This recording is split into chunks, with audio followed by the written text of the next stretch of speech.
Ladies and gentlemen, settlers of all things Catan, welcome to The Settler Show, the live talk show that covers all things TSS, Catan, and board games in general.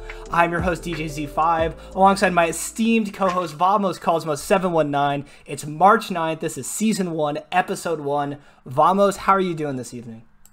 I am great. I am brimming with excitement. A little nervous, too, about this first episode, but I'm brimming with excitement about having this first episode of The Settler Show.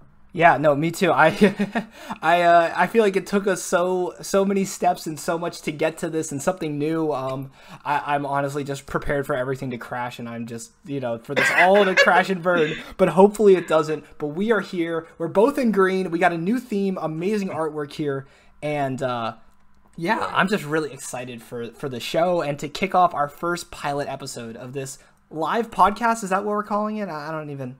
You could say that. I think it's a live podcast. Yeah. So, yeah, I guess for those of you who aren't watching, this is, if somebody hasn't seen our streams or somebody has, I guess we should sort of introduce who we are a little bit, what we do, and then talk about what the show's going on. So, Vamos, you want to kick it off with, I guess who you are real quick? Yeah, sure. Well, I currently live in Binghamton, New York, upstate New York. I used to live in Long Island. Binghamton, New York is upstate, and I've been playing Catan since 2015. Usually, I feel like this is people's usual introduction to Catan. Like a college friend shows them, and then they get hooked, like I did. And I started play a lot of Catan Universe. And then I saw an ad for a New York City tournament for a national qualifier, which was out back in 2018.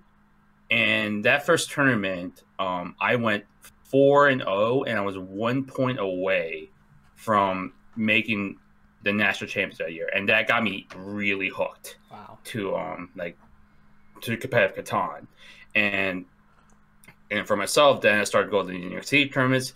Kept getting destroyed by Bo Peng and our players, who we will discuss later too. Yep, absolutely.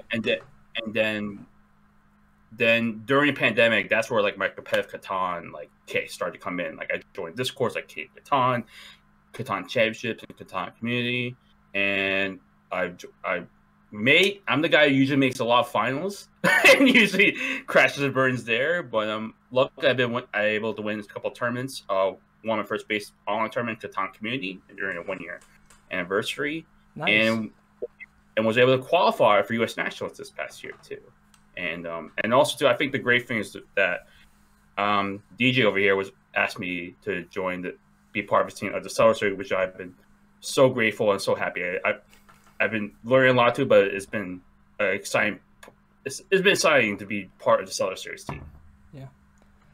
No, and for those of you who don't know me, I don't know how you're at this channel, but I'm DJ. Play Catan almost completely online, started streaming in 2020, and the big thing, like Vamos said, had this great idea with some friends to make something called the Settler Series, and created this amazing tournament in 2021, and we're trying to build on that. And one of the things we really want to do is expand what we're doing with Catan, and we're both streamers. We both like engaging with chat. We like talking about Catan strategy, and so here we go with another new product, a live weekly podcast, about an hour. We're going to cover a lot of different topics. I've won a tournament here and there, but mainly I just stream and make bad plays. But yeah, I think that's my bio. Fancy plays? Oh, and fancy plays. Fancy plays, or are they bad? Yes, all the above. All the above. Okay.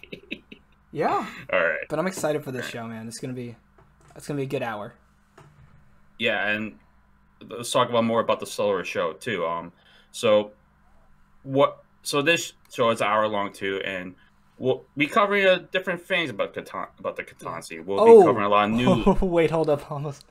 Oh man, dude, I'm sorry, dude. I already my first goop. I completely forgot to talk about what the actual Settler Series is. I just said, we do the Settler Series and all that. And I do want to talk about the new people. So give me 1 second here. So what is the Settler Series? I feel like people get confused about this. Even people that know what the Settler Series is. The Settler Series is a brand.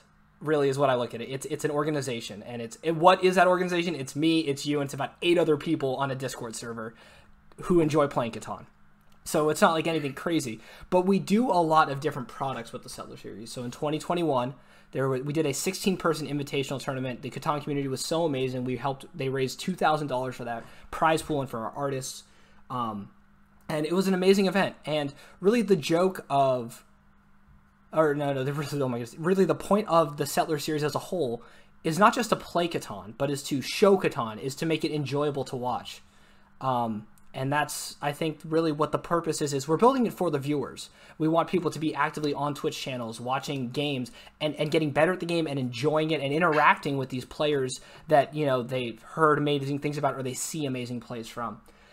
So that's what we did for last year. We're back this year. We have the Settlers League, which we'll talk about. We're going to do another invitational at the end of the year, and this is one of our big things. We're doing Fantasy League for the Settlers League. We'll also talk about that.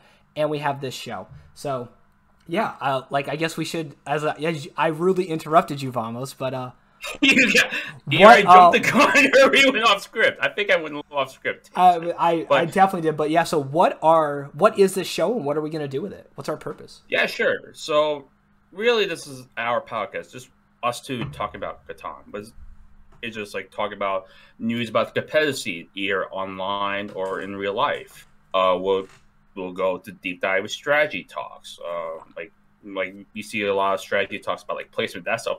We'll look into like different types of metas or different early game, mid game, different topics that are like different from placements too. Mm-hmm. And also we'll bring in guests too. Like we'll interview people. We'll probably bring some of our former TSS invitational players too, and we'll show like the other side, the fun side and the personality side. Continue. So it's really like all three of those aspects that we want to showcase really about the Catan community and all about the Settler series as well. Absolutely. I think you put it so well to me that like your three things, you're like, you know what, if we do these three things, we would have done our job. And one is talk about what's going on in online Catan community. Two is talk about some strategic concepts and help people get better at the game based on our experience.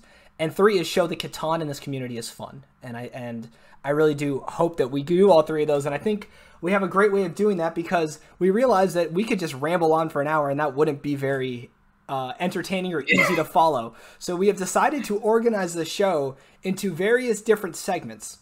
And so we will go for 3 to 4 segments, about 10 to 20 minutes each. And what we're going to do with those is, each one will focus on something different and talk about those three big things. Generally, I guess, should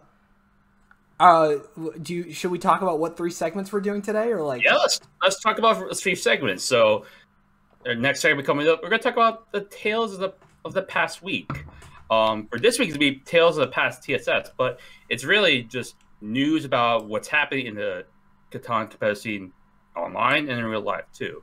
And then next up, we'll go to the drawing board. So we'll bring our like our chalkboards and that stuff, and we'll deep dive into a specific topic they would like to pop in Catan, like in terms of playing. And then we'll go to probably one of our fun segments. We'll do minute debates, where we have 1 minute. We have a topic, and we'll have 1 minute to debate like it's this the right thing or the wrong thing. You'll see it when when it comes to it. Absolutely. So, like, the big thing is we're not just doing a podcast. This is a live show. We will try to also make it available on YouTube, but we want people to be able to view it with their eyes and to be able to. So there is going to be 2 things. One, we're going to play into the viewer aspect. We will actually have some images and some visual aids to help with our presentations and our topics to follow along. And the second thing is during that minute debates, the live audience is going to have an opportunity to vote on who between the 2 of us won the debate. You guys will determine the winners, so make sure you stick till the end of the episode so that we can see who debated our topics better. But yeah, are we missing anything with the intro, or did we just launch the Settlers show? I think we did. I think we launched the Settlers show. All right. Well, if we have launched it, then I guess it's time to get into our first segment. What do you think? Yes, let's do it. All right. And our first segment is Tales of the Past Week. Yep, and here we go. Tales of the Past Week. So, like we said, this will be a weekly segment. It will probably be our most common segment where we will be talking about news in the Catan world, whether it's TSS, whether it's online Catan, whether it is, just other random news of competitive Catan. However, though, like Vamos already mentioned, we don't have news from last week that we talked about. So we're going back to the last time the Settler series was live. We are going back to the moment that Reno won the Settler Series Invitational number 1. What has happened since then? I feel like a lot, man. So let's talk about the first event, and that we'll talk about the 2021 U.S. Nationals. That Bo Peng, he's a New York City Catan veteran. He's went 5-0 in New York City, which is considered one of the hardest qualifiers to be in. Like 5-0, he did that twice, and he pretty much fulfilled, I think, his destiny and won the 2021 U.S. Nationals, where he also went 5-0. And crazy. If you ever watch the video of that game, like you see all the crazy trades. There was also like a trade that was actually vetoed by the judge, because it was like free sheep going around. But Bo Peng ended up going 5-0 and going to U.S. Nationals, where he'll join Ian Dembski, to Malta next year. Yeah, no, this was probably one of the biggest events, and just Bo, I was actually had a very amazing opportunity, reached out after he won, interviewed him, talked about his finals experience and his U.S. National experience.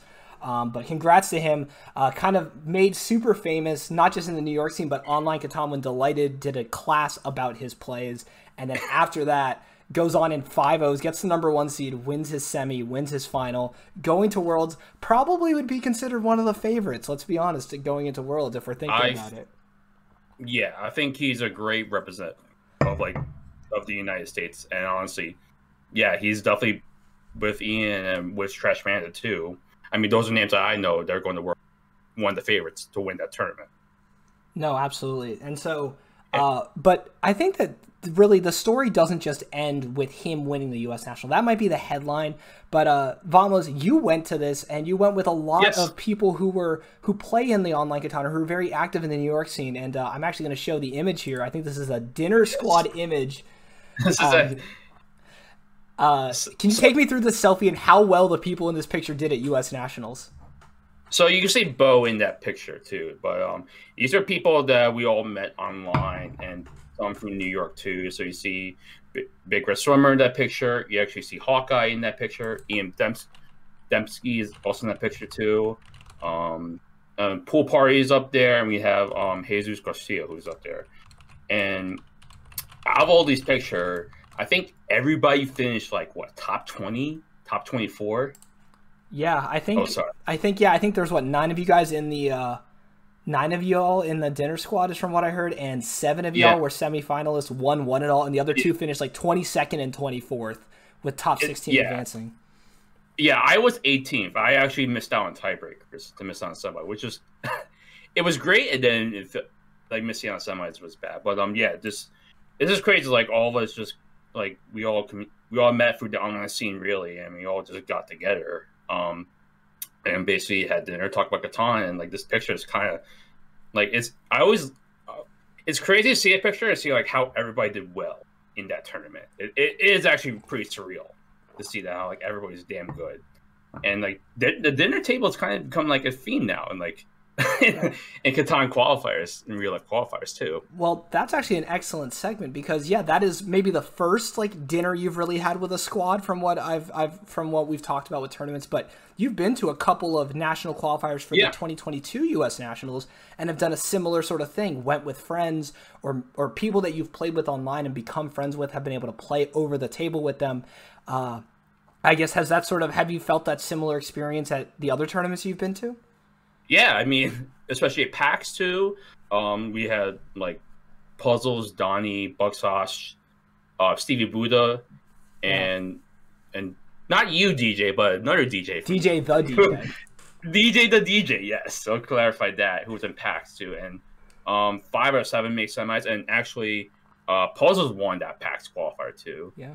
And then this past couple weeks ago in Jersey City. In New Jersey, we actually had squad I think it was iFan, Donnie, Stevie Buddha, Shazzy, Bucksauce, and DJ, and 6 out of 7 made semis. Wow. And Donnie, who is also a TSS team member, actually beat me in the final too, to win that. Yeah. To win that tournament. Yeah, no, so like you said, the 2022 US National qualifier circuit is in full swing. Puzzles won that PAX one in Pennsylvania. Puzzles, one of the admin squads, admin squads, I guess, for Catan community He won one qualifier, so he'll be at the 2022 U.S. Nationals. Donnie, one of the TSS admin members of our team, went on and won the tournament. You finished in second. You guys were 1 and 2 in the qualifiers, and then both made the finals, right? Yes. And then, the third one, just to mention, in Waco, Texas, Hakuna Matata went out to Baylor University and won his own qualifier, won a qualifier out there. So that's 3 members already that I can think of representing at U.S. Nationals. And, of course, we have more New York qualifiers. We have the automatic people who qualify that go to the Nationals. So it should be a stacked online Catan field going on there. Yeah, and the New York one's coming up in 3 weeks. So if you're interested in participating, NewYorkCatan.com. Check that out. So that's awesome. So there's that, and then let's move on to the next big news. That was the big one, but there was also an online World Championship done in 2021, ran through Catan Studios and Catan Universe, and I haven't seen this player super involved, but I know that they're in the Catan Championship Discord server, and that's Razor, one of the Colonist IO players, really. Winning the 2021 DWTC. This was a huge multi-month-long qualifying event. Yes. Yeah. And then they had 128 tournament field, too, where Razor had to, I think, win 5 games to win in the bracket, to win the 2021 Digital Championship World Championship. That's a mouthful to say. But, and that finals was a little wild. They actually had to restart that final because someone disconnected, and they all agreed to restart the final. Disconnected with the worst setup. And then end up with a lot better setup. So that was interesting. Yeah, but congrats to Razor for winning this. I will say that I have a few issues with the Catan Universe server and with the ELO system. We could get into a whole topic about that. I'm not going to. I'm going to try my best not to. I figure you're not a big fan of them using ELO to rank players. Not the way they do it. I'm here for ELO, but once again, that we could take an hour and talk about. When I make my YouTube channel, I will rant about ELO. That's where I'll rant about everything. But still, it was a lot of people. It was not easy to get to the place to winning it, and just congratulations to Razor. All right, let's get into the actual 3 online Discord communities that we really see the most gameplay from. And the first one we're going to talk about, King of Catan. King of Catan has a league called the Premier League, where players that have qualified, that have had success in other tournaments can play in a league. The Premier League is actually the top of a 2-division system within that. And we've had 3 winners since TSS number 1. All 4 winners of the first 4 seasons were in TSS number 1. And actually, all 7 winners have all played in the first Invitational now. These were the winners of the past 3 seasons. Real Crate, Winters, and EB. Yeah, Mr. 912 here got the big win in season number 5, too. So he's a very accomplished player. Denmark champion, won finals, where Delighted made that famous video now. Yep. Big mistake, he always mentions, too. But as you see here, he's showing to be a big player. Won season 5 of the KOCPL, and you made a comment about Winters, how he had probably one of the most accomplished resumes. Yeah. So if you look at online Catan in 2021, if you just look at it from a resume of the calendar year of 2021, Fink or Winters started the year winning Catan Cup, the Catan Cup League. You know, that week-long league with the semifinals and finals. He won a season of that. He then went on to win Catan Championship Division 1 finals. He then also wins the Premier League. He gets invited to the Settler Series and gets a win in that. I mean, he just won everything in every community. It just adds up. And then we're not even going to talk about this. We really focus on base, but we can't even his Cities and Nights success in Cities and Nights is also insane. So yeah. I just think the most wins in the most different communities, really, he'd be on one of the top lists of best performers in 2021. Yes, I agree. All around, too. And then we've got the 15-minute road placement, the community service man himself, the guy that thinks outside E-Box, EB. I feel like this is one of those people that, him and Real Crate, but, it's about time they get the win. I can't think of somebody more deserving to get a huge title like this. This guy grinds and wins. He's winning a very good of an excellent rate, I should say, in KOC. And I don't know about Catan, but definitely Catan champs too. And this guy, he's very good. He's a great decision maker. And I think it's really good to see him, the guy that really grinds as much as E-Box, would get a PL title. He's also done really well in PL too. A very good run at PL, I must say. Yeah, I think he's made 2 finals before winning this one. I think this was his 3rd Premier League final or something like that. It's just wild. It's crazy how much success he has, and to see him finally get the title is great to see. Yep. And then just to mention, so King of Catan Season 8 of the Premier League, which is their top flight division, and then Proven Competitor League, which is also very highly competitive. Both of those finals are going to be this Sunday, March 13th, and some stacked players in that we're going to see in the Settlers League as well. Yes, I agree. And we have in the Season 8 Premier League final, we have Rayman, Reg, Asen, and our boy Shin. I can't even pronounce it. Shin. We'll just say Shin. Shin. I say Su and Su. Or Shin Gabir, or whatever he's changed it to. Shin Gabir. But our German friend and one of the big personalities and huge helping hand behind the Settler series and everything we do. Mr. Strausenbau himself. In that final, I'm rooting for him, man. I'm rooting for him. But we also have an amazing Proven Competitor League final. Blue Tiger, who's also playing, who was a finalist in the Prequel Cup. He also won a game as a sub in the Settler Series. Ion, or Alex, who also won a game as a sub in the Settler Series. Chaffa, and then Buckle Up Buckaroos, who you played with in an in-person one, and we know is an amazing personality. All 4 of them playing in the Proven Competitor League final as well. I'll be honest, I'm hoping my boy Buckle wins. So Shin and Buckle, are those the beer drinking boys? Is that that what we're going for? Yes, Buckle, the one who's I don't know the first person, but like he drank a Miller Lite. He's probably drinking the most Miller Lights during a in real life final. How about that? Right. So he made a tournament final, right? That you guys were both at a tournament. He made a national qualifier final, and in the middle of the game was just like, "Can I pop open a beer?" Is that what happened? Can I pop open a beer? Yes, that's exactly what happened. Can I pop open a beer? I mean, it was 1 a.m. The guy took like 12 hours. Oh yeah. Oh man, we will need a separate time. We were thirsty. We will need a separate time for stories of in-person qualifiers. But yeah, King of Catan, a lot going on there, and we'll have more news to report on in the next show. Yep. All right, what's next? Catan Championship. They've been running month-long seasons. Every month, it's a play-as-you-want league. Top 16 make to finals. It's a multi-tiered system, so the top division, Division 1, we've had a lot of winners recently.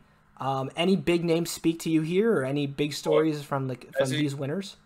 I mean, you can see Aja was the only person to actually win the first division twice, so that's a great contract. But you see, there's a huge variety of different winners. You have Karan there, Glance, ABH, who are TSL competitors. I don't know if Nino. Oh, Nino is actually also. Yep, Nino signed up, Glance signed up, ABH signed up, Cool KP signed up.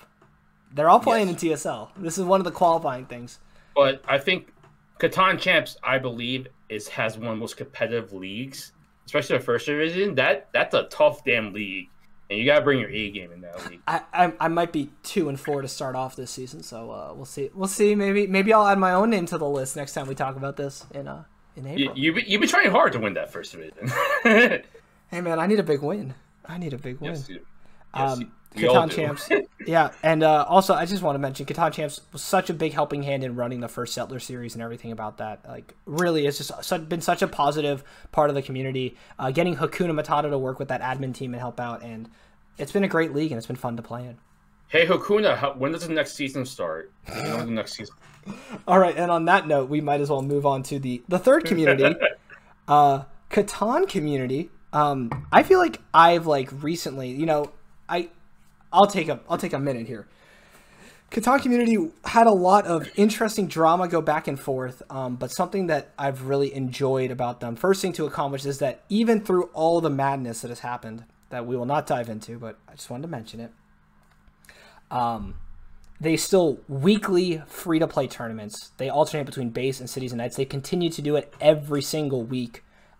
It's really impressive, and it's probably the best way for new players to get into online Catan is through Catan Community and how accessible and how quickly you can play games. I personally was trying to qualify and win the end of month for February. I finished, I think, 4th in the regular season rankings and made the finals. But these are the season winners, and then we probably have some additional notes, but that's my first take on Catan Community, I guess. Yeah, I've been actually playing a lot of Catan Community because it's a fun community too, and also a great season nights community as well too. Also, really good bot features. Mousetail. Yeah. So speaking of that, yeah, you look at some of these winners, especially the February end of month. It happened last weekend. You could watch it still. I still have the replay up on my channel. Mousetail, he's a colonist developer. He's a developer in Catan Community, and he won it. Incredible playing. Oh wait, we missed Alex. Oh well, we missed Alex from what January. season? In January. Well, they're doing monthly now, not season. We gotta rework our numbers here. But, yeah, my bad. My bad, Alex. some shout outs. Mousetail won February. Alex or Athanasis. I'm sorry. We're butchering names. Sorry. She won in January, the end of month. Two other big ones to note is Otter and Crack-A-Pack won the base tournaments in February, just a weekend free base tournaments, which I was fortunate enough to commentate and have a great time doing. And I want to give a shout out to Vamos here, who last weekend won their Cities and Nights tournament with a huge win in the final. Congrats, dude. Here's to you. Thank you, appreciate it. I think people were commenting more that Tristan ended with 3 points. The CNK Go, they ended with 3 points. I'm probably the first person to put them with 3 points twice. That's amazing. But yeah, that's good. And also give one final shout out to Boromir and actually myself for winning the 1 year anniversary tournament. Too. Oh yeah, so especially Boromir had like an awesome week there. He won like probably 75%, 80% of his games that week too. So yeah, no, and that tournament there were qualifiers every day, and then there were 2 different finals. It was madness, absolute madness, but amazing. And I think something that's been so much fun is all the amazing people that are running Catan Community. I mean, Donnie's a part of that team. Names that come to mind. I just know that Donnie from with us at the TSS team is helping them out there.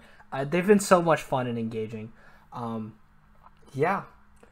I think that's all the slides, and but I did want to bring back one more as we go back to the face cam here, which is in November into December, Retired Hero dropped his own tournament. It was his retirement tournament, which he announced at the end of that, where he hosted his Retired Heroes Best Flocking Catan Extravaganza, something like that, RHBCTFE. Shin ultimately won the final, but that was such a cool tournament with bounties, with the different matchups. You won the game that you subbed for me and won my only win in that tournament, so thank you for that. No problem. That was a game where I decided to meme it, played the CK Open and that game at the same time. So that was like Retired said, I was just clicking buttons that game. Yeah, no, but it's just so much fun. It was fun to watch. It was a great way for him to close out an amazing year of streaming. He really did a lot of good. Yeah. Oh man, I tried to play a 2 resource setup in that because I was with Hakuna, so I tried to get Hakuna to trade me a win. It didn't work. It didn't work at all. Wait. What was the 2 resources? It was ore and wood. New meta. I think that only works on CK. I don't know how well that works. Basically, a port, I think. Oh man. Wow. We are.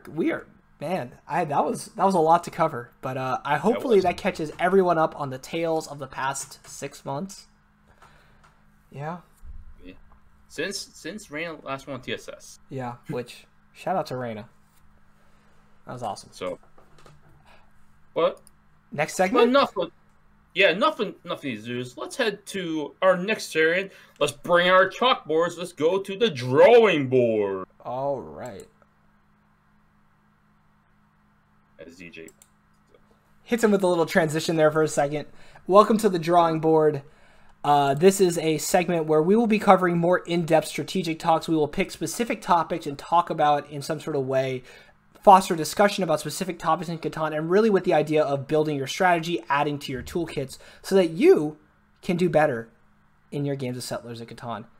And today, we're going to talk about something that it's one of those things where the way I would put it is if you already have this card, you're in a great spot.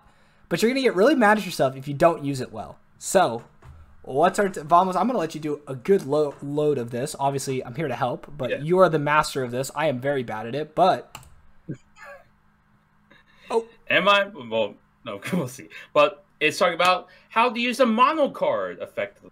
So, yeah, as we all know, I think the mono card is probably one of the most powerful, if not the most powerful, development card in the depth card deck too. So let's you just fix that too. So why don't you bring up sorry. I'm so sorry, Chad. In production adjustment. Oh my goodness, I'm so embarrassed. See, this is our first episode, guys. This is why we do it live. That's a little break. It'll look better on YouTube, I promise. We'll edit this part. No, we're not. Ooh, did it? Okay, that's good enough. Send it. I guess. All right. All right, mono time. Yeah, mono time. We want to get into this. You want next slide? Yeah, so next slide too. So let's go to the definition of what the Monopoly card is. Do you have it?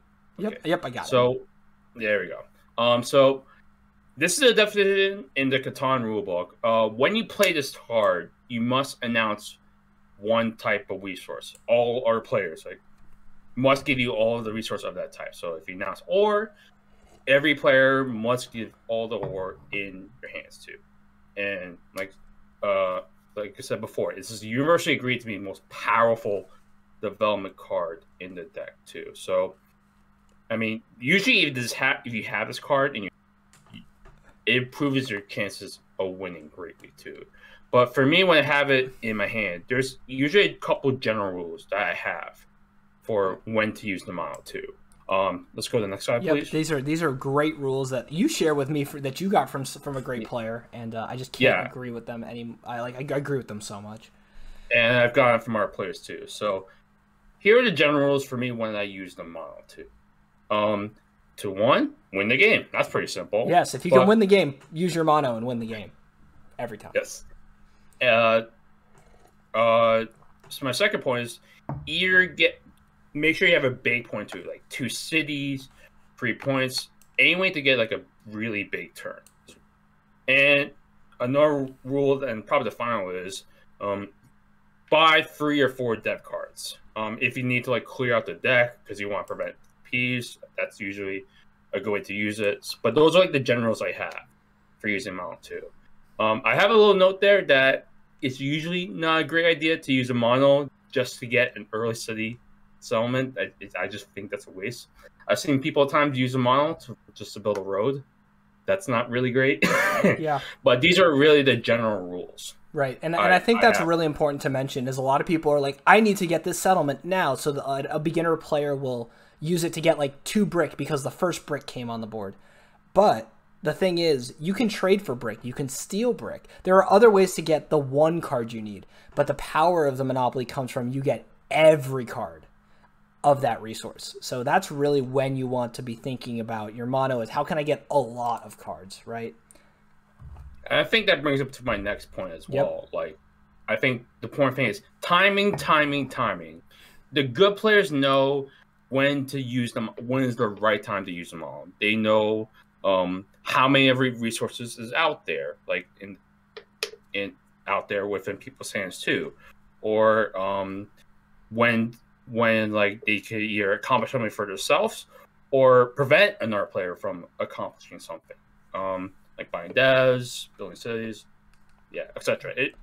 It's basically the good players know how to use the mono effectively for their advantage or to hurt other people too. And I think that also comes down to card tracking as well. So I think the good players know how many cards there in terms of like previous rolls, and looking at either the UI of the colonists or looking at the resource deck in real life. In real life, it's a little more easy for monos because like you could look, say like you look at the columns UI, and I wish I had a picture up here, but you can see like the question marks on the columns UI, and usually if there's two like question marks, say like a resource, that means there's like probably 7, 8 of that resource, 7, 8 of that wheat to like mono off to, and also you can track like dice history too, that so you know which resource out there. In real life, it's a lot more harder because like you have to remember all that stuff too. So really, the only thing you could like go off in terms of like what mono resource is either memory, or if you look at the resource deck too. One rule I remember: you can't count the resource deck in real life. Interesting. You can only count it if you don't know if there's enough of a resource to distribute during a roll. That's fair. But I actually asked one of the judges in Nationals if I could count the resource deck, which is actually a tell. And yeah, you can't. And he told me you can't count the resource deck. So, interesting. But I think it's also card tracking and knowing how much of a good, how much of a resource is out there too. And let's go to the next slide, please. Yeah. I think there's a general rule for me, for any dev cards too. But like, I usually like to hold my monos and use them later in the game. The reason why is there'll be more cities and settlements out there on the board, which means like people will be getting more resources, and and so that means there's more stuff to model too. I think also it's also better later too, because I think you can use the better effect like later on, unless you have a reason to get to an early lead like to model. I just think like it's a better effect to use it later in the game because there's more cities, settlements used later. Yeah, no, I completely agree with what you're saying here. And one big thing I would say is, like you said, production is highest at the end of the game. There's the most cities and most settlements, so the most resources come at that point in the game. So if you can use your mono, then you're more likely to get more cards. That's also when there's a lot less trading in the game, so you need to get more cards, or you need to find other ways to get cards.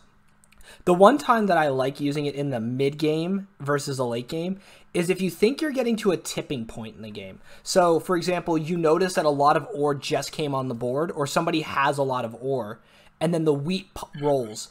And yeah, you're getting a good value out of it, but you're also preventing them from ramping up their city that they need or their dev card. So that balance of how much am I hurting my opponents, how much am I helping my game, am I getting the value I need out of it at this thing? But yeah, that's I think one of the big things with it. And like you said, timing is huge. Patience is a virtue with it. My one quick story I just want to say, I lost a Premier League game, an early game, where Vrej had a mono, used it for an extortion, didn't play it, and then saved it for another 40 turns and won the game with it. And it was just a lesson in patience and flexibility. Yeah, I remember somebody started chat said Reg is the man for holding too. And also so coming up with this next slide, you also have to think about positioning as well too. So in the example here, I show that your most likely mono target is the person that goes right after you. So like with terms of positioning, like with the person after you, he technically has like knight control. He's a person who can play knights after you, but you have positioned him in terms of like being able to model. Like you see in this graphic here, those are the number. This represents the number of rolls gaining, like number of rolls like since after last roll. So I put so you can see there like with the columns it goes top to bottom in terms of like order of play too. And I show like the number of rolls too. So the player after you, green, since my last roll until my next roll, there's gonna be 4 rolls that the person is going to have. So unless there's trades happening too, that person is going to have 4 rolls of resources for you to gain, which you can track, and they're more likely to have resource for you to model off. The person that goes right before you, they're probably using all their resources, like to do stuff or to buy devs. If they're worried about mono 2, they might actually trade all in. So the most likely person that you have to think about like getting resources off of is the person going right after you. Yeah. No, I very much one thing I want to add, and I don't want to get too advanced with it, but I think what you're getting at this with is planning and understanding how valuable a mono is in your situation. And it's impossible to perfectly like tell you right now how valuable it is. But something that you can do is you can look at stuff like, well, who am I most likely to mono? What resource am I most likely to mono? What roles should be happening where I'm looking to mono? And this will allow you to sort of have a better decision making, so you can anticipate, hey, I have this mono. I'm on the 5 ore, and I have 2 settlements on it. There are 3 players on a 5 wheat. If the 5 rolls twice, I can drop 2 cities potentially by monoing wheat, right? Things like that, you start to think about it. One, it can give you, like, once you get the basics and you want to build onto advanced level, I think some of the advanced thoughts is, one, you can think about what roles and what position and who am I targeting with the mono I have. Or 2, you might even be like, should I be buying devs now? And one of your factors in that is the monopoly good for me, or is it not ideal in this current board state? If I draw a mono, how happy am I? Given all these tools, given how I think I'll be able to use it later on in the game. And that comes with also counting how much left in the dev card deck. Because there's only 2 monos, but your percentages increase as more devs are being drawn too. So. Yep. All right. A little bit of a defensive mono time. So we've talked a lot about offensively, but and I'll let you sort of elaborate on this, but defensively, sometimes I would say that if you can prevent somebody else from winning the game, you should use your mono. Yes, and that's kind of the unfortunate part, because like if you have to use it that way, usually you're not really helping yourself. You're just using it just to hurt somebody too. But say like if it comes to that point, usually it's like late game. Like you say, like if you know like someone probably has 8 or 9 points and has the cards to win the game soon, it sucks. But that's usually the case where you do a defensive model, which is taking him. Usually it's not the game-winning move, but sometimes you can hold the model in hand unless you really want to time it too. But usually this is a case where like you have to do this mono to basically prevent somebody from winning, which is not the best case scenario. No. Usually for a lot of times you actually in advanced games you'll say like, hey, I can use this mono, but I need some compensation for it because it's ruining my game. Yes, pretty much too. All right. But you want to talk about this example and this? So like let's talk about this. Extortion is a big topic in here, and usually associated with robbers and sevens too. But can you use the mono as a fetchment to start tactic? Like as DJ said in his red example, yes, I think it's actually a very useful extortion tactic too. So I'll give you a great example. So in one of my region finals, Bradford is the legendary and famous regional final that me, Delighted, Danny Drew, and DJ was involved with. So here's an example of extortion model. So I was 1 ore away from the city. So you see that 2 ore in my hand. So the opponent, who was actually DJ, he had a city in his hand. So what I did is I don't know if it's a wheat, but I offer a wheat for ore trade to try to get the city, and the opponent said no. So what I ended up doing? Next side, please, DJ. See, it was here. Yep. There you go. So there you go. My lovely beer gut. I actually showed the model card, and you can actually see me like shaking my hand in nurses for showing it. But I actually showed the model cards like, I'm gonna mono you or don't do this trade.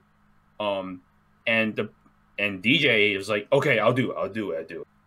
And he actually said like, I'm not gonna lose this ore too. So for 1, I get my city, and for 2, I get to keep my mono card later in the game. Yes, people know I have a mono, but I get to use it later, which I want to do too. So 1, I was able to get a move down. So I had actually sorry. I guess he had at least 2 ore and 2 wheat. He needed an ore trade. He needed to get an ore, and he used the extortion tactic to get a trade. Yeah, I think it should have been free. Sorry, it's all good. You know. Yeah, I messed up the first time. We're okay here. but but yeah, basically, I had an extra card to basically offer the ore to. I think the example here is like I able to get a city down without using my mono, and get to use it for later. Is it always beneficial to do this? No, especially if somebody who's not very favorable to extortion tank, as in general too. But I think doing it with a player who's experienced it and really understands the concept of extortion and likes to favor it, it could really work out well if you could pull off moves like this. Absolutely. All right, So, I'm going to get into a quick example here. This is actually from my stream on Sunday. This was the final of the Catan community end of month tournament. And this is really just such a good textbook example of setting up your mono and anticipating a good situation to have it. So Mousetail, who wins this game, is the player in black on this board. And what happens here is he has 2 victory points and a mono, so he's at 8 points. He needs longest road to win this game. However, he doesn't produce any brick. In fact, the only good brick production is mine, greens on the 9. So what does he do? And I might be slightly off here, but he winds up getting 2 VPs and he has a mono. He starts blocking the 9 wood. And the reason why he blocks the 9 wood is, looking at this, we talked about positioning first thing.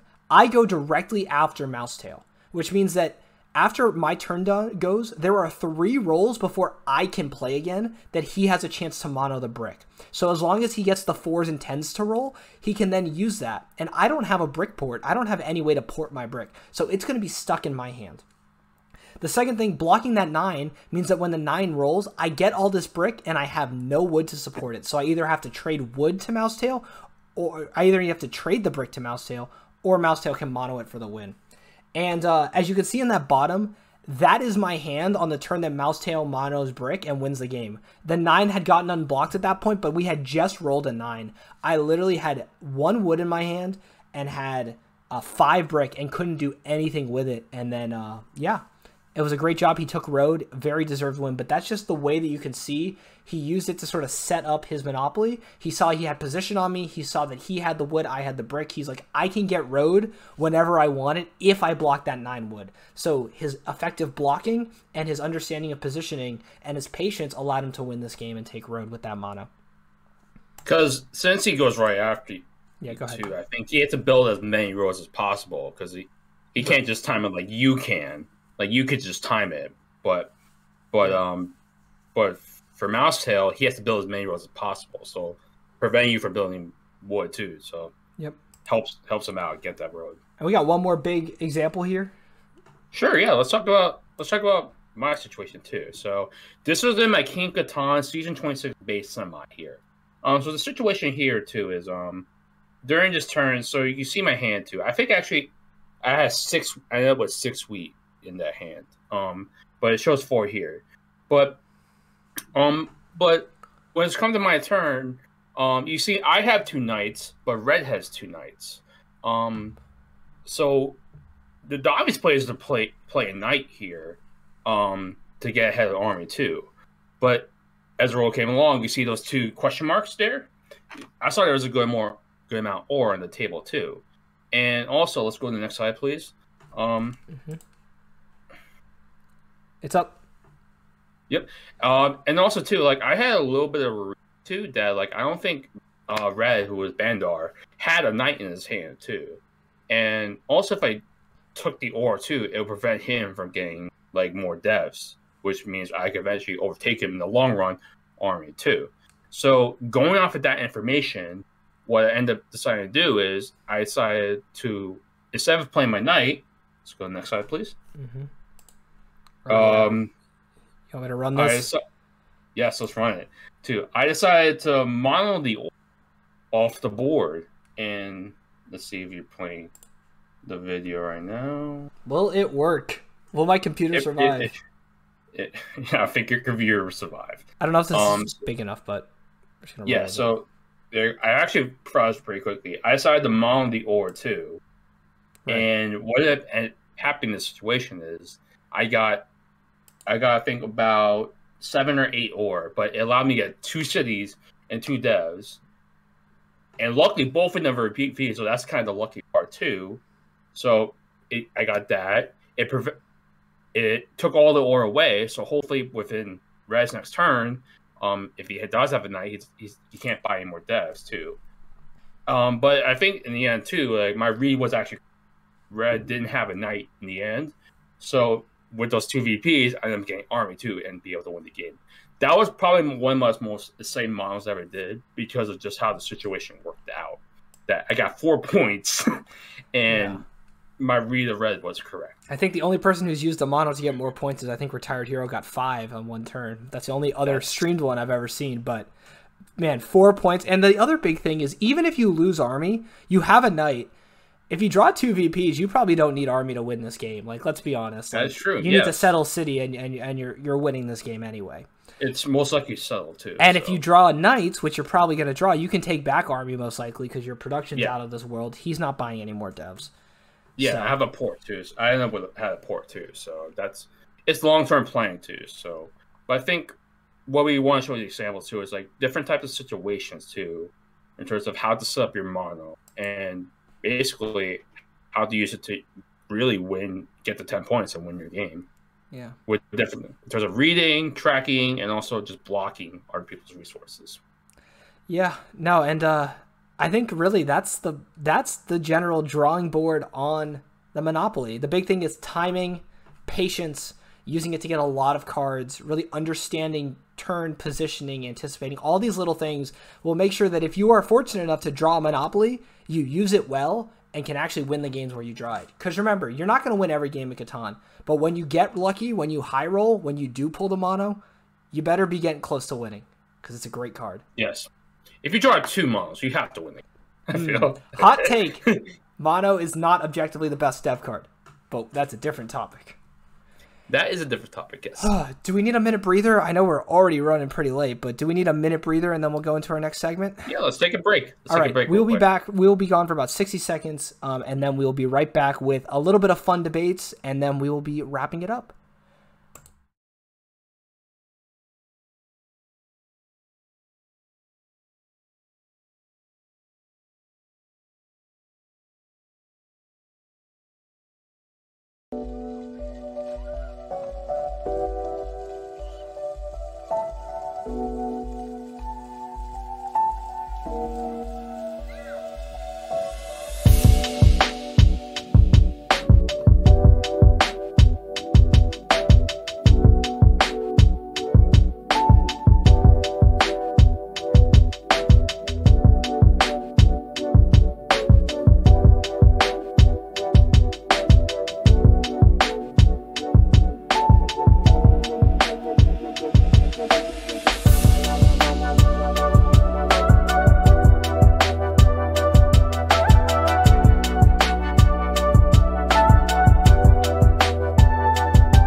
And we are back. Welcome, everybody, to our third and final segment of this week. The segments will change week to week depending on what we're doing, but we've talked about strategy. We've talked about news. We're going to have some fun. We just want to step away for a second. Yeah. But just to reset the mood, and sorry, Hero, we only got an hour to squeeze this show in. I think we're already running behind. But welcome to Minute Debates, a show segment where Vamos and I will debate in very short amount of time on key topics, and the chat itself will determine who did it best. Quickly, I don't know, Coda or Comms, if you are there and want to run the poll at the end of this, let me know. If not, I will run it. But if one of you is there and says, I got this, please let me know so that I don't have to do it. If not, I will. It's fine. We can run this all by myself. I don't need no mods. Just kidding. I love my mods. All right. Here's how Minute Debate works. We will be posed a question. It'll be like there will be a affirmative and a negative side, or a yes and a no. I will take one of those sides. Vamos will take the other. Here's the format. First, we will each have 1 minute to make our case. 1 minute. So I will have a minute. Vamos will have a minute. Then we'll each have 30 seconds to make counterpoints. So I will have 30 seconds to counter what Vamos said. Vamos will have 30 seconds to counter what I said. And then we will have 1 minute of rapid fire. And the way it works is we each get one sentence and we have to ping off each other back and forth, point, counterpoint, point, counterpoint, point, counterpoint, point, counterpoint for that minute. That is 4 minutes of time right there. Once we do that, there will be 1 minute of voting where you guys will vote on who you thought won. Maybe we'll keep record of it. I don't know. But that is how Minute Debate works. Are you excited for this? We did a test run and I had a lot of fun. We had a lot of, we were laughing. This shit, I'm loving it. After that, I was loving this segment too. So I hope you guys have fun with this. Yeah, I hope we have fun again. So let's put the timer up on the board. There's our little timer. Thank you, Google. And topic number 1, do players rely too much on or we cheap? Which side am I taking? Which side are you taking? I'll go with yes. So you're saying they rely too much, and I say they don't rely enough. All right. Ooh, all right. Table Talk. That's a great segment name. All right. All right. So, Vamos, are you ready? You have 1 minute to say players rely too much on or we cheap. All right, tell me when to start. Ready, set, go. See, that's just the meta that everybody goes. Like freaking every like YouTube video goes like, oh, do or we cheap, do the development cards and that stuff. But what if like every damn player goes with or we cheap? Like, you know what? I'm just gonna go a different route. It's just like with life. If you're just different, you stand out, and you probably end up with more success. So you know what? I'm just gonna go with road, man. I'm gonna go with the road strat too. Who cares if people think I'm the road clown? Like you guys are buying all the devs and like playing Knights on Life chart because you guys are thinking like, oh, that guy's always cheap. Like I'm just building my roads, just quietly building, settling. And you know what? I'm probably gonna win the game because like I'm just building roads while you guys ignore me because you're all playing with your Knights too. I just think people rely on so much that like they just having a strategy, don't think anything different. That I just think they're just stuck in their ways. So nice, very well done, very well done. Those are cute. Those are cute points. Yeah. All right, I didn't prep for this, so this is gonna be terrible. You should be prepping for. I want to win. All right. Let's. You want to count me down? Sure, why not? Ready in 3, 2. Well, I did bad. 1, I did bad. Go. Do players rely too much on or we cheap? The answer is no, because or we cheap is really, really good. Is it always the #1 move? No, but it's really good. Why? Because everybody needs cities. How do you get cities? Oh, wheat. Oh wait, how do you buy devs? Doesn't everybody need devs to win? Basically, VPs are needed for the road player. Monos are always a winning move. So everybody's always trying to buy devs. Everyone's always trying to build cities. So that's why or wheat and cheap is so strong. Now, there are a couple of players that, watch a delighted video, and then for the rest of their next 20 games, they will only play or we cheap. And eventually they start losing. But there is only about a 5-game window where people go, hey, road actually can be good with better players. And after that 5-game window, then they're playing or we cheap the correct amount, which is still probably more than 50% of their games. So, or we cheap, not relied on too much. All right, that's decent. All right, so let's lower the timer here. Vamos, you have 30 seconds now. You ready? Yes. Count me down. 3, 2, 1. Okay, you say that 50% too, but you didn't give any numbers in terms of like how many win with these sheep too. When you see here in KOC they said like, oh, Free Sheep is probably the best too. And you know what? People win with road more than with army. So you know what? It's not usually the way. And you know what? The best players know how to play balance too. They know how to play road when they need to, and they know how to buy devs too. And you know what? Iron United does? He builds a 10 for fun too. So I think that's just more fun. Okay, good sir. Okay. Ready to count me down? You're like, okay, what? All right, yes, I'll count it down. 3, 2, 1, count point. So here's the reason why players don't rely too much on or wait cheap. One, Dandy Drew literally only plays side by side, and he's the player, so he's literally popularizing road. So is Ion. People try to build to 10, so they're actually not relying enough on or wait cheap because people are trying to get all these crazy plays with these road builds. And yeah, dude, I forgot my other point. Oh no. Oh no! Oh wait! Oh yeah! Oh yeah! No! The best setup in KOC was hybrid or weed cheap per Treek statistics. So boom, roasted. Who cares about road? That's a point that I made though. It's not pure weed cheap. Oh, wah. Yeah, exactly. I make up the rules here. Just kidding. All right. So the final segment, you will go first. We will do point counterpoint. So you will say something, I will respond. You will respond. I will respond. You will respond. I will respond, etc. All that stuff. All right, you ready? Here we go. Let's do this. 3, 2, 1. Well, you know what? Building to 10 is way more funner. Yeah, it's cute when it works like once every 200 games. Well, it sounds like you don't do it enough. Yeah, I don't do it enough because you can't win with that. You have to buy devs, buddy.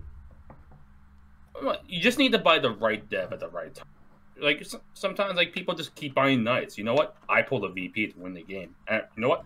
I pulled a mono like you did. Yeah, that Catan Cup Invitational. You know what I find so funny, Vamos, is like you play ports and Orweed cheap more than anybody else. So like I don't know, like you probably rely on it too much more than anybody else. You know what? Sometimes though, I know when to go to. I know at times. At times, what like once every like 200 games you don't go Orweed cheap? Hey, easy there. Okay, more like one every 20. Okay, how many wins in your national qualifiers? How many times you go Orweed cheap? 1 out of 3. How about that? Wait. Oh god. That just kind of. Yes, I do play Orweed sheep way too much. That is very damn. He admitted it. But did he make his own point? Or is he over relying? Who cares? He's just making my own point. Oh my goodness! Come on! Okay, right, guys. The poll is coming up now. Oh no!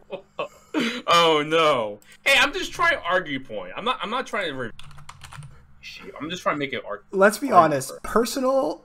Like going after our specific, like me going after your specific play style is going to be my best tactic in every single one of these debates. Probably you to me as well. We just got to roast each other, and that'll get us more points. I mean, that's kind of the point of this segment too.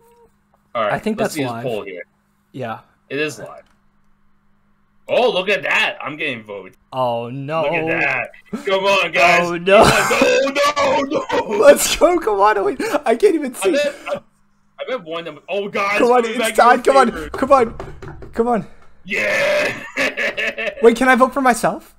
No, just kidding. No, don't vote yourself. Let's see. We got a tie here. Looks like it's a. Oh no! You took the lead here. Did I? Oh, let's go 6-5. Let's go. Oh god, no. Let's go. That's win number 1 in the books, boy. Let's go. No. You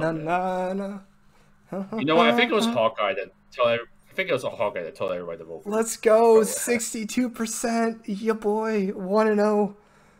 All right, whatever. Let's go. You get the first one. I'll give you that. All right, we got one more to do though, don't we? Yes, we do. All right, let me. I'm probably gonna have to do this. I'm probably gonna have to do this next one on my. I'm probably have to do the next one on my phone. Like my computer is being like a potato right now. All right. Oh. Number 2. Number 2. This one's gonna be a little bit more fun. I'm going to take the affirmative on this. I'm gonna take this. Yes, this is true. And the question is, are fancy plays good? All right, you want to count me down? Yeah, sure. Let me do this right. 3, 2, 1, go. All right. So our fancy play is good. Well, a fancy play is when you do something unconventional. For example, 3 resource setups. Not playing a knight when you're blocked just so people think you have not a knight even though you have a knight. Doing ridiculous trades, stuff like that. Our fancy play is good, yes, because they break the meta. They basically take the meta and while people know how to play the game and they turn it upside on its head. And what that does is it allows you to do something called find value. Absolutely. You get absolute value out of your fancy plays because people don't know what they're doing anymore. They're like, what's this man doing? How is he playing this game? Why is he only on ore and wood? That sounds weird. You create an environment where people don't know how to play the game anymore. They forget what's left, what's right. They forget that monos can be used. They're just like, everything falls apart. And so what you're doing is you're creating an environment where you feel comfortable playing in an uncomfortable game and nobody else is ready for it. You got to be fancy. Put on your monocle, get your top hat, and get fancy, y'all. Okay. All right, you ready? Yeah, sure, why not? All right, 3, 2, 1, go. What the hell in the world do you live in, DJ? Come on. What the heck? You sound like a crazy madman right now. Like freaking, that's what happens when you play fancy. People think you're just a crazy madman, and just like, what the hell is this guy thinking at the time too? And then you do the, that or what's up? How did that work out? I don't think it worked out pretty well, to be dead honest. So I just think like you just gotta be simple, man. You just gotta think strategy. You just have to. So man, you just have to think what the right move is. You don't have to go crazy about just fancy plays, and then you just confuse your damn self.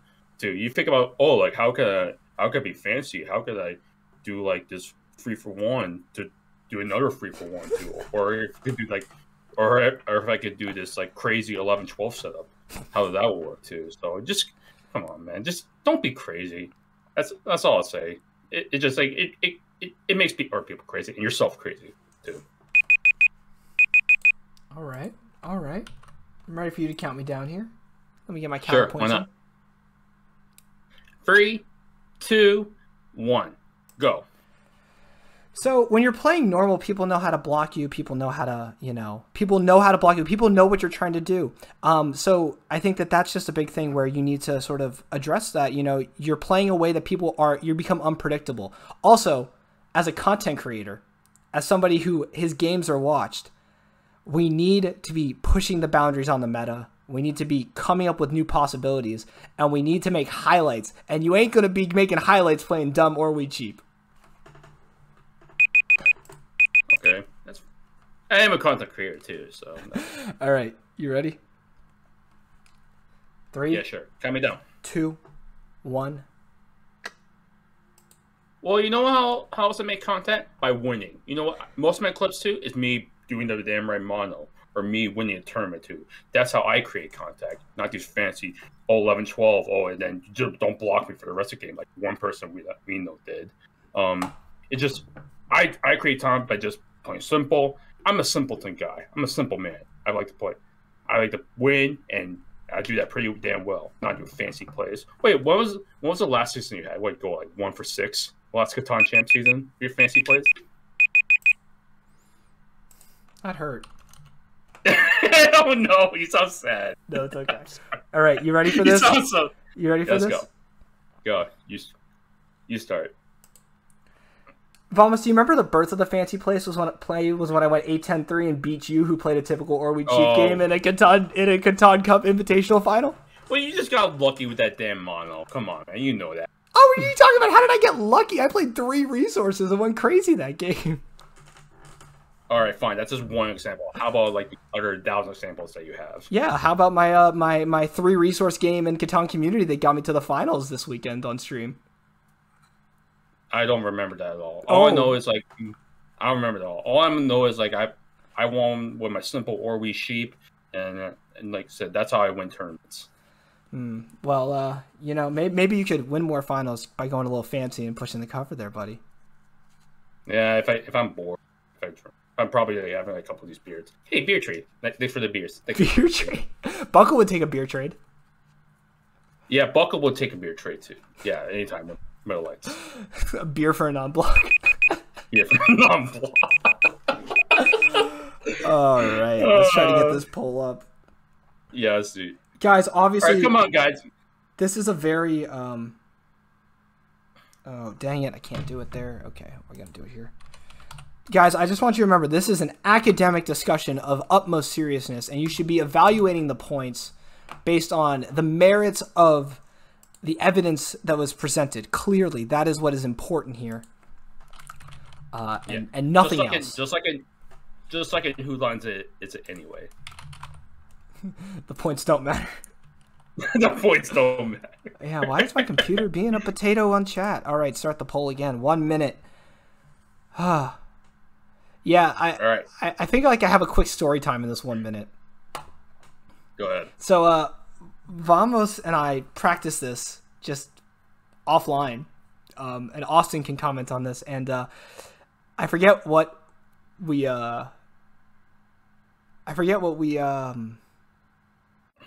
debated, but I basically forgot my point and fell out of my chair at the same time. We were both laughing. Wait, let me find it too. I forgot the point too, but yeah, I basically said like, I forgot my point. You're dumb. This is stupid. And fell off we just both. Oh, I think I talked smack about something like, oh my god, I shouldn't say that. Yeah, you did talk smack. Well, not revealing on chat too, but it was. You know what? We were very heated in our debate. Yes. Oh, I haven't even looked who's winning. And it's me is winning. Yeah. It's gonna be me. Thank you, Farmer, for the hashtag vote Vamos. Wow, you absolutely crushed me. Yes, because I made good points, man. Man, I thought on my chat would like the fancy plays. That's what we do. Yeah, they do, but well, this was fun. No, this is a good segment. I guess we. I hope you guys enjoyed that segment too. Yeah, let's bring it back to the main screen here. So, all right. Well, that is episode 1 almost in the books here. I guess we just got to quickly touch upon what's going on next week, what you got going on, what I got going on, and then wrap it up. Yeah, let's do it. So, first thing, let's talk about the Settler Series. We have a lot of deadlines and a lot of events coming up. March 12th, this Saturday, the Settlers League registration closes at that point. Schedules will be released on the 13th, and at that point also, you can sign up to join the Settlers League Fantasy League. Shin is running an amazing fantasy league. You get to pick 5 players, including one as a team captain, who will score points based on how they do in the Settlers League.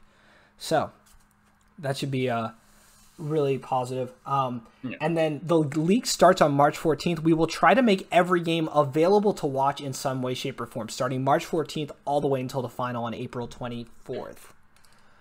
And we got about like what 60 plus people signed up for it? Yeah, we might hit 70. Amount. We might hit 70. It's going to be wild. It's insane. That's an amazing amount. Thank you guys for creating this much participants. Yeah, I think we're gonna have an amazing league. Also, we'll see how quickly we can get this up. We are going to be releasing the Settler Series YouTube channel. We will be putting full episodes of the Settler Show and try to put as many game replays as well on like any of our stream replays. We'll do full episodes and full game replays. Would be that's what we're going to be trying to do. So hopefully this will be up March 10th. If it's on after, just know that we're going to try to get it up by the Thursday or Friday every week. Yeah. Yeah, we already talked about KOC, PCL, and PL finals on Sunday. Catan Community is doing another tournament on Sunday. And I think Monday or Sunday night is the Catan Championship February season, Division 1 season finals. So a lot of events going on. Vamos, what do you got going on next week? Well, this coming week, I'm actually running my own it's not a national qualifier, but it's actually in real life tournament up in Binghamton, New York. I'm actually running tournament there. If you're in the upstate New York area or want to play Catan tournament, come check out Jupiter Games, please. It's $10 and we give store credit. We give about like $60 in store credit last time. So yeah, it's more like I'm running my own tournament. That's awesome. This weekend. That's awesome. Yep, that's what I have this week. Sweet. Yeah. For me, my events. I still haven't figured out my stream time, but I'll probably be playing Division 1 Catan Championship games, like actually just playing some games. It'll probably be on Sunday. Still figuring that out. I'm going to try to watch some baseball this weekend. College baseball has been awesome. And, of course, more announcements about the Settlers League and the Settlers Series as a whole. If you guys hadn't heard the news, by the way, the winner of the Settlers League will automatically be invited to the Settlers Series Invitational in September. Probably the biggest prize pool in online Catan. People keep asking how you can start a league. That's one of your ways to get into the Sellers Invitational. Well, Vamos, that's episode 1, man. Ran a little bit long, but how are you feeling, and what are your thoughts about this? Well, I'm 1 beer deep right now, but I'm feeling really good. Hopefully, guys learned about from drawing board about models and you guys were more informative and had a little fun for our minute debate segment. So yeah, absolutely. I think it was a lot of fun. I think that I'm excited to see what our last episode of the season looks like compared to this one, because I think that this is a learning process for me and you, and this is my first podcast.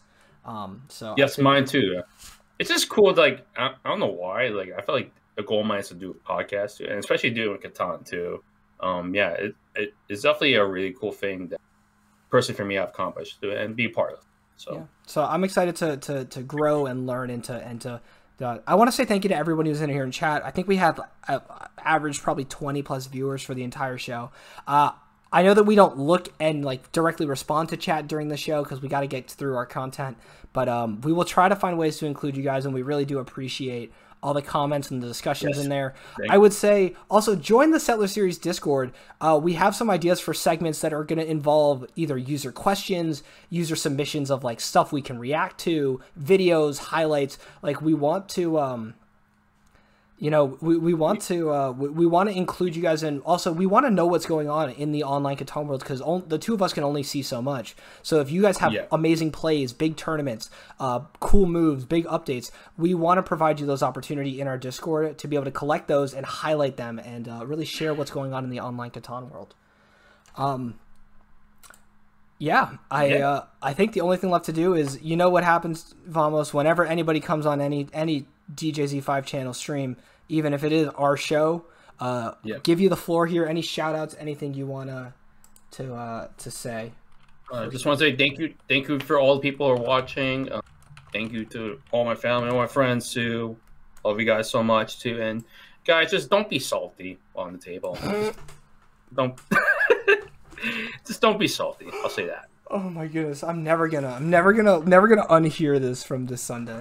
But don't be salty. We won't talk about that.